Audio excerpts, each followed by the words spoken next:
का मोटिवेशन आप अपने पेरेंट्स से ले सकते हो। मेरे पेरेंट्स हमेशा से ही हार्ड वर्किंग रहे हैं, वो अपनी ड्यूटी को भी बहुत अच्छे से करते हैं, पंक्चुअल रहते हैं, रेगुलर रहते हैं, तो हमेशा उनको देख के लगता था कि इनके जैसा बनना है। और फिर यूपीएससी का एग्ज़ाम मैंने दिया, तो उस दुर्घटना होने के बाद सबसे बड़ा मोटो मेरा यही था कि मुझे पैदल तो चलना है, मुझे लेटे नहीं रहना। मुझे बोला गया था कि आप नहीं चल पाओगे, तो सबसे पहला काम यही था कि कैसे न कैसे विल पावर गेन करके अपनी मूवमेंट को बढ़ाना है। परेशानी होती थी चलने में, व्हीलचेयर का सहारा लिया, वॉकर का सहारा लिया, स्टिक का सहारा लिया, तो धीरे धीरे वो किया। न्यूज़पेपर पढ़ती रहती थी, बेड पर भी मैंने 1-2 घंटा स्टडी स्टार्ट की, उससे ज़्यादा पढ़ने में परेशानी होती थी। डॉक्टर भी रिकमेंड करते थे कि माइंड पर स्ट्रेस मत डालो, तो इसी वजह से मेरे 2 चांस मैंने ये कह सकते हैं कि इंटेंशनली ख़राब किए, क्योंकि मुझे डिजीज़ ऐसी थी, क्रिटिकल सिचुएशन थी, मुझे मेरी लाइफ बिल्कुल अनसर्टेन थी, मुझे नहीं पता था कि कल को मैं ज़िंदा भी बचूंगी या नहीं। आपकी आजकल लोकेशन कहीं हो, आपके पास फ़ोन की पावर है, आपके पास डेटा है, आपके पास सोशल मीडिया है, आप कुछ भी कर सकते हो। सब पूरा कंटेंट यूट्यूब पर अवेलेबल, जस्ट ट्राई करनी है।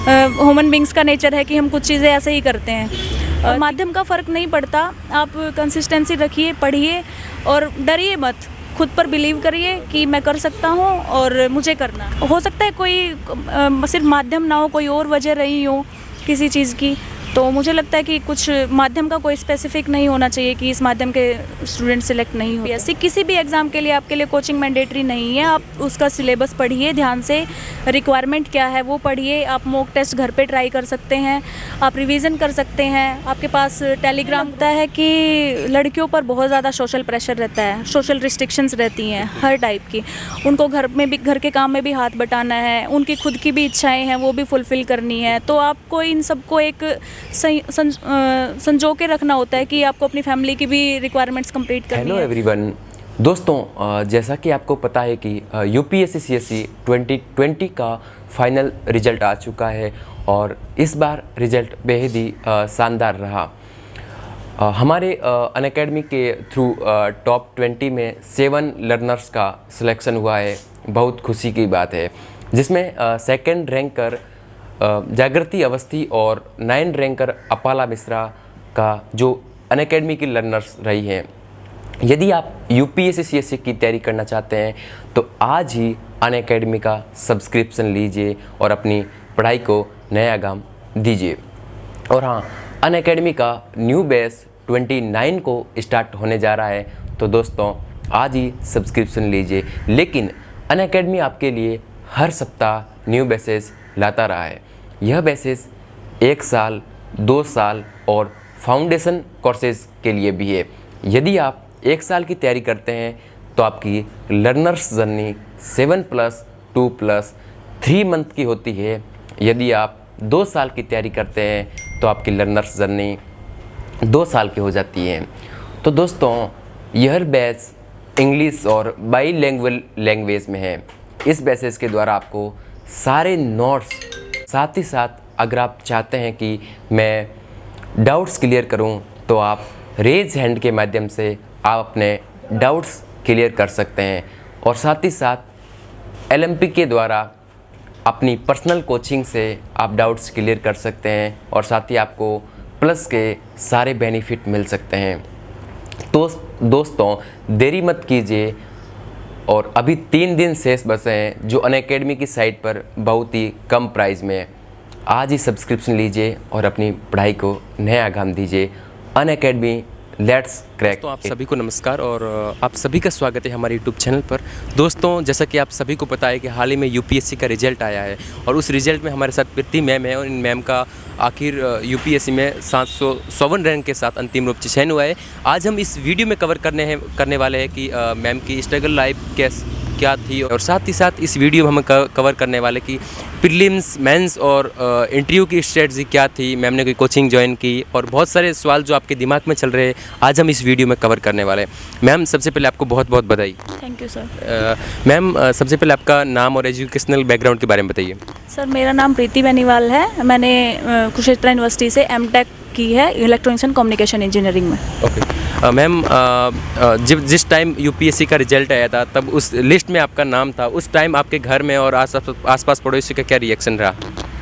सर मुझे थोड़ी सेटिस्फेक्शन नहीं हुई थी क्योंकि मैं बॉटम 10 में हूँ पर मेरे गांव वाले, मेरे डिस्ट्रिक्ट वाले बहुत ही ज़्यादा खुश थे और उनको देखकर मैं भी बहुत खुश हुई। ओके मैम, जिस टाइम इंटरव्यू के देने के बाद में उस टाइम जो बीच का थोड़ा गैप आ जाता है रिजल्ट और इंटरव्यू के बीच में, उस टाइम आपको रिजल्ट का बेशक इंतज़ार था, उस टाइम आपने रिजल्ट का इंतज़ार किस प्रकार किया? सर 22 सेकंड को ही रिजल्ट इंटरव्यू कंक्लूड हुए हैं, तो मुझे पता था कि 20 सेकंड तक तो नहीं आने वाला, तो मैं कूल थी। मुझे पता था कि हर रोज़ टेंशन लेने से कुछ नहीं होता, तो एक टाइम फिक्स है, उस पर रिज़ल्ट आ जाएगा। थोड़ी घबराहट रहती थी, लिस्ट में नाम आएगा नहीं आएगा, आएगा तो कैसा रिएक्शन होगा, तो एक ये इस टाइप की फीलिंग्स है कि ये हर एस्पिरेंट्स के अंदर आती ही रहती हैं, तो काफ़ी एक मिक्स्ड रिएक्शन था मेरा। मैम, आपने प्रीलिम्स की तैयारी किस प्रकार की? सर प्रीलिम्स की तैयारी मैंने जो मॉक टेस्ट हैं वो अटैम्प्ट किए, टेलीग्राम ग्रुप से मैंने जो क्वेश्चंस के काफ़ी सारे ग्रुप बने हुए हैं तो वो अटैम्प्ट किए, बस उसी से किया मैंने।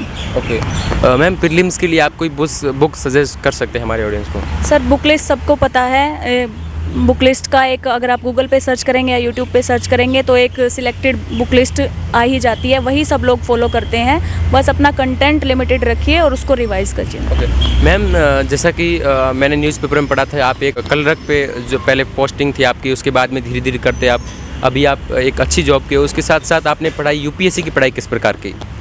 सर मुझे जॉब में भी थोड़ा बहुत पढ़ने का टाइम मिला, मेरा जैसे वर्किंग आवर्स था उसमें मुझे कुछ रिलैक्सेशन मिल जाती थी, या फिर मैंने मैनेज कर लिया, 1-2 घंटा जॉब से निकाल लिया। फूड कॉरपोरेशन ऑफ इंडिया में रहते रहते मेरे जो कलीग्स थे, परवीन रुहिल जी, मैनेजर यशपाल राणा जी, राजेश शर्मा जी, परवीन राठी जी, इन्होंने मुझे पढ़ने का टाइम दिया। वर्क बोधरेशन इतना नहीं डाला, तो कई बार ऐसा हुआ कि अगर मेरे से का काम भी किसी और ने कर लिया, तो मैं इनकी बहुत ज़्यादा थैंकफुल हूँ कि इन्होंने मुझे पढ़ने का टाइम दिया और मैं मैनेज कर पाई। मैम, आपको सिविल एग्ज़ाम के लिए मोटिवेशन कहाँ से मिला कि आखिर मुझे यूपीएससी में जाना है?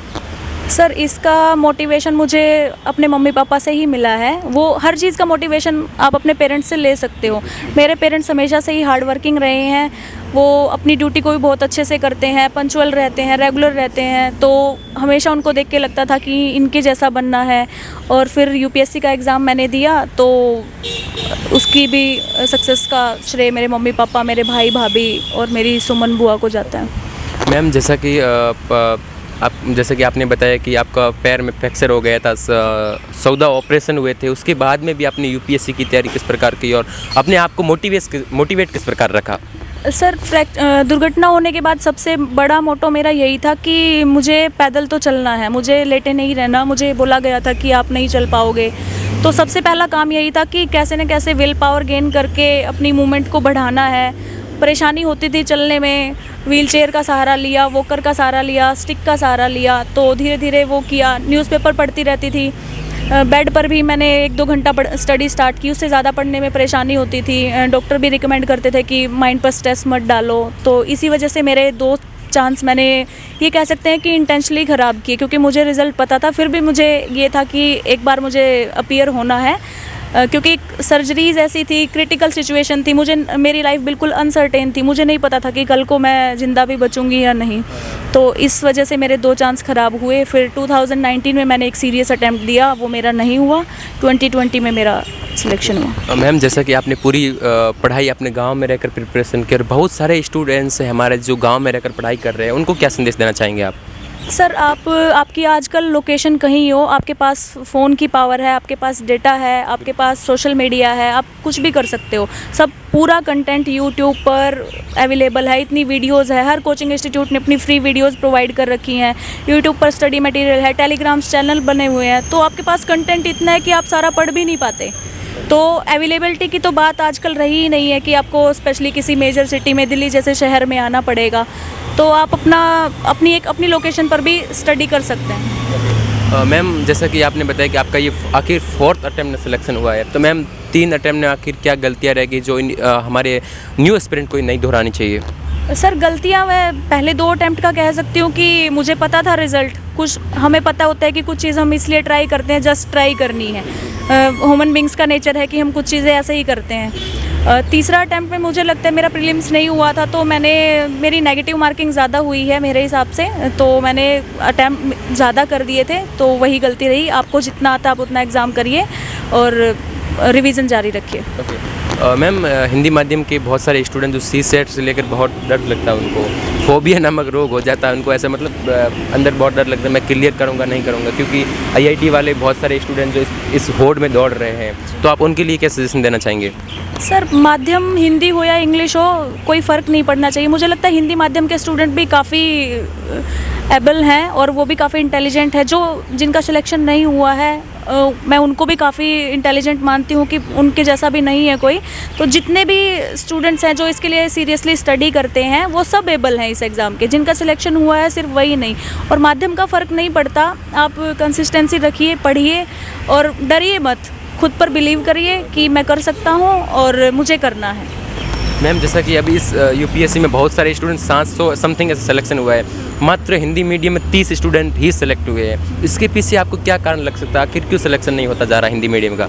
सर इसके रिगार्डिंग मैं कुछ नहीं कह पाऊँगी। मैं खुद इंग्लिश मीडियम से हूँ और हो सकता है कोई सिर्फ माध्यम ना हो, कोई और वजह रही हो किसी चीज़ की। तो मुझे लगता है कि कुछ माध्यम का कोई स्पेसिफिक नहीं होना चाहिए कि इस माध्यम के स्टूडेंट सिलेक्ट नहीं होते हैं। ओके मैम, इस UPSC की जर्नी में कोचिंग एक मार्गदर्शक के रूप में कार्य करती है और आपने कोई कोचिंग ज्वाइन की और या उनको नहीं करनी चाहिए, इसके संदर्भ में क्या कहेंगे?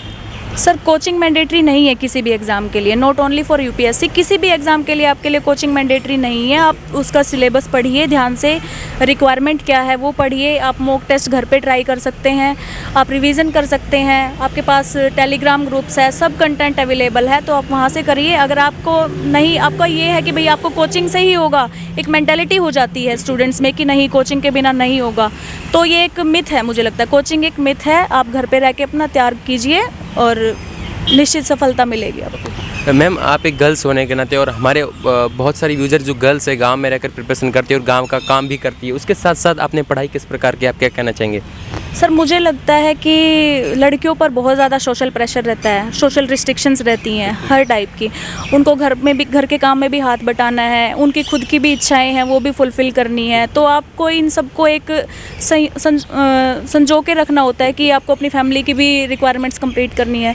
तो अब मैं गर्ल्स को स्पेशली ये मैसेज देना चाहूँगी कि आप डरिए मत किसी चीज़ से और आप अपनी आत्मरक्षा के गुर सीखिए। आप बाहर निकलिए, कॉन्फिडेंट रहिए बिल्कुल कि आप ही बेस्ट हैं और बिल्कुल ऐसे घबराना नहीं है किसी चीज़ से। रिस्ट्रिक्शंस है किसी टाइप की तो अपनी फैमिली से बात कीजिए। पढ़ने का टाइम नहीं मिल रहा तो एडजस्ट कर सकते हैं, सिबलिंग्स हैं उनके साथ कोऑपरेट कर सकते हैं। तो जिस बच्चे में एस्पिरेशन होती हैं वो कर लेगा, उनकी फैमिली भी उनका साथ देती है। पेरेंट्स से भी कहना चाहूँगी कि आप अपने बच्चों को टाइम दीजिए पढ़ने का। और गर्ल्स पे स्पेशली ग्रामीण इलाके में क्या होता है कि मैरिज का प्रेशर होता है, कुछ स्कूल्स की या कॉलेज की अवेलेबिलिटी नहीं होती जिसकी वजह से उनकी जल्दी शादी हो जाती है। तो ये कुछ लैकलस्टर हैं हमारी सोसाइटी में ही है, तो इनको दूर करने की भी ज़रूरत है। मैम UPSC की प्रिपरेशन कब से स्टार्ट कर देने से, 12th के जस्ट बाद या ग्रेजुएशन के जस्ट बाद? सर इसके लिए कोई टाइम मेंशन नहीं है, मतलब ये सबकी अपनी एबिलिटी के ऊपर है कि किसी को हो सकता है कि 25 साल की उम्र में पता चले ग्रेजुएशन, मास्टर्स, या फिर आपने देखा होगा कुछ लोग MNC में काम करते करते भी वो जो MNC में फुल सेटिस्फाइड होते हैं फिर भी वो सिविल सर्विस की तरफ आते हैं। तो मुझे लगता है कि एक इंडिविजुअल चॉइस है, जब भी उनका मन करे वो कर सकते हैं। अगर उनका ग्रेजुएशन से ही स्टार्टिंग करने का मन है तो वो कर सकते हैं। मैम जैसा कि 10 अक्टूबर को प्रीलिम्स का एग्ज़ाम है, उन न्यू एस्पिरेंट के लिए आप क्या सजेशन देना चाहेंगे? सर उनको मैं यही संदेश देना चाहूँगी कि अपनी रिवीजन पर फोकस कीजिए। अभी आपके पास 10 से 11 दिन बाकी हैं, तो बस